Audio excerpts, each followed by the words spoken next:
মুক্তিযুদ্ধে জিয়াউর রহমানের অবদান নিয়ে কোনো দালিলিক তথ্য প্রমাণ আছে কি?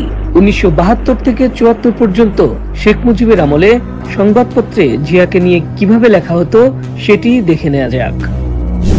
1972 সালের 25 মার্চ দৈনিক বাংলার প্রথম পাতায় জিয়াউর রহমানের ছবি দিয়ে একটি প্রতিবেদন ছাপানো হয়, যেখানে লেখা ছিল, তখন 8ম ইস্ট বেঙ্গল রেজিমেন্টের সব বাঙালি সেনাদের ডাকা হলো এবং বিদ্রোহের কথা জানানো হলো। সৈনিকরা সর্বসম্মতভাবে এই বিদ্রোহ সমর্থন করলেন এবং মেজর জিয়ার নেতৃত্ব মেনে নিলেন। সেই রিপোর্টে আরো বলা হয়, তিনি স্বাধীনতার ঘোষণা দেন। রেডিওতে এই ঘোষণা বাঙালির মনোবল বাড়িয়ে দেয় এবং পশ্চিমা হানাদার বাহিনী ভয়ে প্রকম্পিত হয়।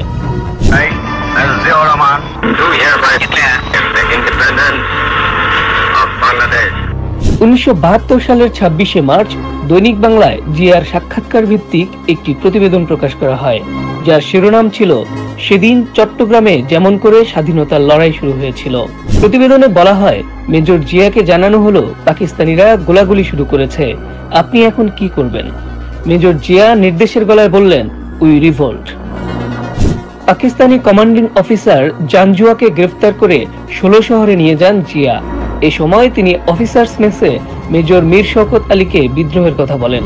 চট্টগ্রামের জনপ্রতিনিধি ও বেসামরিক অফিসারদেরকেও বিদ্রোহের কথা জানানোর নির্দেশ দেন তিনি।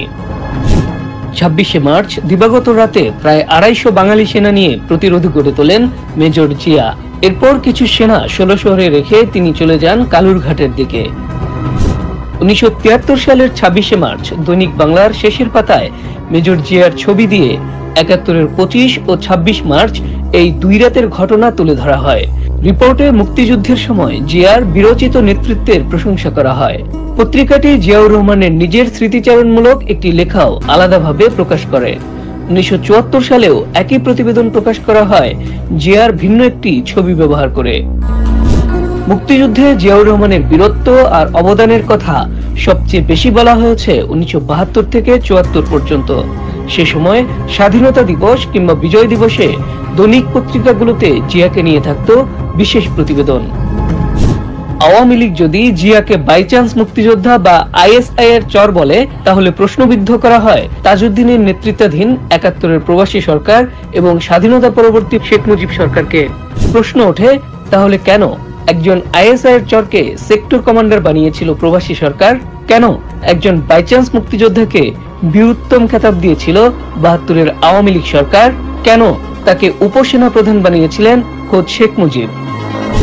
পাকিস্তানিদের বিরুদ্ধে জিয়াউর রহমানের কঠোর অবস্থান সে সময় বেশ আলোচিত ছিল ভারতীয় সেনা অফিসারদের মাঝেও। রণধীর সিং এর লেখা আর talent of war, the military biography of lieutenant general Sagat Singh বইতে উল্লেখ রয়েছে, 27 মার্চ 1971 8ম ইস্ট বেঙ্গল রেজিমেন্টের সেনারা মেজর জিয়ার নেতৃত্বে বিদ্রোহ শুরু করে এবং পাকিস্তানি কমান্ডিং অফিসার ও তার সহচরদের হত্যা করে। লেফটেন্যান্ট জেনারেল সাগত সিং এর বয়ানে বইটিতে আরো উল্লেখ করা হয়, 8ম ইস্ট বেঙ্গল রেজিমেন্টের নেতৃত্বে ছিলেন জিয়াউর রহমান, যিনি ছিলেন দারুণ কারিশমাটিক ও আইডিয়ালিস্টিক লিডার।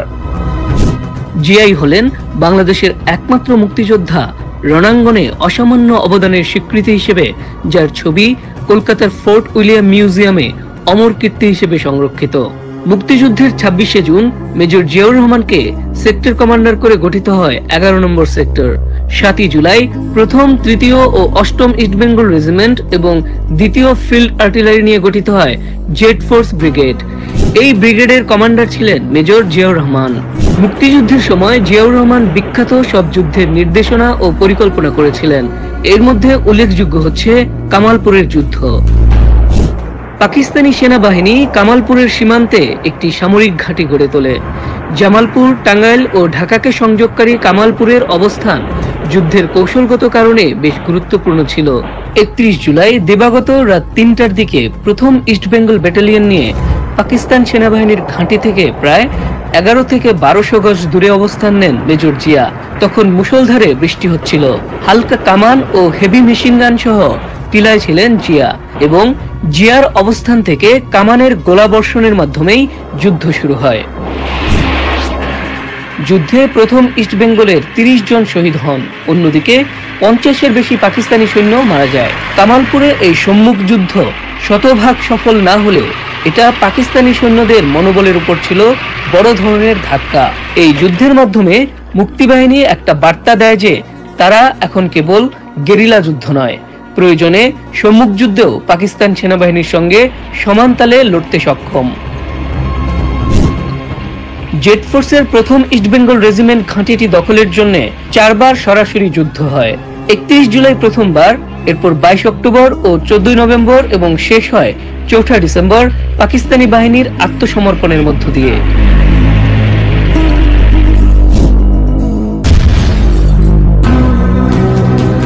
নকশি বিওপির যুদ্ধের কথা বলতে হবে আলাদা করে। আগস্টের শুরুতে তৎকালীন ময়মনসিংহের ঝিনাইগাতির নকশি বিওপিতে পাকিস্তানি অবস্থানে আক্রমণ পরিচালনা করে মুক্তিবাহিনীর জেট ফোর্সের 8ম ইস্ট বেঙ্গল ব্যাটালিয়ন। যুদ্ধে ব্রিগেড অধিনায়ক জিয়া নিজে আক্রমণের জন্য যেসব স্থান চিহ্নিত করেছিলেন এবং যেসব স্থাপনা ব্যবহার করা হয়েছিল তা পরিদর্শন করেন। তিনি নিজেই যুদ্ধক্ষেত্রে উপস্থিত ছিলেন। জিয়ার উপস্থিতি যোদ্ধাদের মনোবল বাড়িয়ে দেয় বহুগুণ। মুক্তিযুদ্ধের সময় আরো অনেক বিখ্যাত সব যুদ্ধের নির্দেশনা ও পরিকল্পনা করেছিলেন জিয়াউর রহমান। বিলোনিয়ার যুদ্ধ, বাহাদুরাবাদ যুদ্ধ, দেওয়ানগঞ্জ থানা আক্রমণ, চিলমারি উভচর অভিযান, হাজিপাড়া, ছোট খাল, গোয়াইনঘাট, টেংরাটিলা, গোবিন্দগঞ্জ, সালুটিকর বিমানবন্দর, ধলাই চা বাগান, ধামাই চা বাগান, জকিগঞ্জ, আলী ময়দান, এমসি কলেজের যুদ্ধ, ভানুগাছ যুদ্ধ, কানাইঘাট যুদ্ধ, বয়মপুর যুদ্ধ, ফুলতলা চা বাগান যুদ্ধ সহ অসংখ্য যুদ্ধ মেজর জিয়াউর রহমানের প্রত্যক্ষ নির্দেশ ও পরিকল্পনায় হয়েছিল। জিয়াউর রহমানের নির্দেশে আগস্টের শেষের দিকে কুড়িগ্রামের রৌমারীকে স্বাধীন করে মুক্তাঞ্চল হিসেবে গড়ে তোলা হয়। জিয়ার কঠোর সমালোচকরাও মুক্তিযুদ্ধে তার নেতিবাচক ভূমিকার কোনো আলামত বা প্রমাণ হাজির করতে পারেননি। 71-এ জিয়ার ভূমিকা যারা লেখনীর মাধ্যমে তুলে ধরে প্রশংসা করেছেন তার মধ্যে অন্যতম হলেন তাজউদ্দিন আহমদ। এছাড়া ব্যারিস্টার আমিরুল ইসলাম তার মুক্তিযুদ্ধের স্মৃতি বইতে, এইচ.টি. ইমাম তার বাংলাদেশ সরকার 1971 বইতে, অধ্যাপক আনিসুজ্জামান তার আমার 71 বইতে জিয়াউর রহমানের 71-এর অবদান নিয়ে প্রশংসা করেন। মুক্তিযুদ্ধে বীরত্বপূর্ণ অবদানের জন্য পাওয়া জিয়ার বীরোত্তম খেতাবটি 50 বছর পর বাতিলের সুপারিশ করে জাতীয় মুক্তিযোদ্ধা কাউন্সিল, জামুকা। জিয়াউর রহমানের বিরুদ্ধে শেখ মুজিব হত্যা ষড়যন্ত্রে জড়িত থাকার অভিযোগ আনা হয়, যদিও এটিরও কোনো দালিলিক প্রমাণ নেই। এ ধরনের কোনো প্রমাণ মেলেনি এই হত্যার বিচার প্রক্রিয়াতেও। বরং 15 আগস্টের পরের কয়েক মাসের টালমাটাল সময় এদেশের মানুষ যে স্থিতিশীলতা চেয়েছিল তা দিতে পেরেছিলেন জিয়া।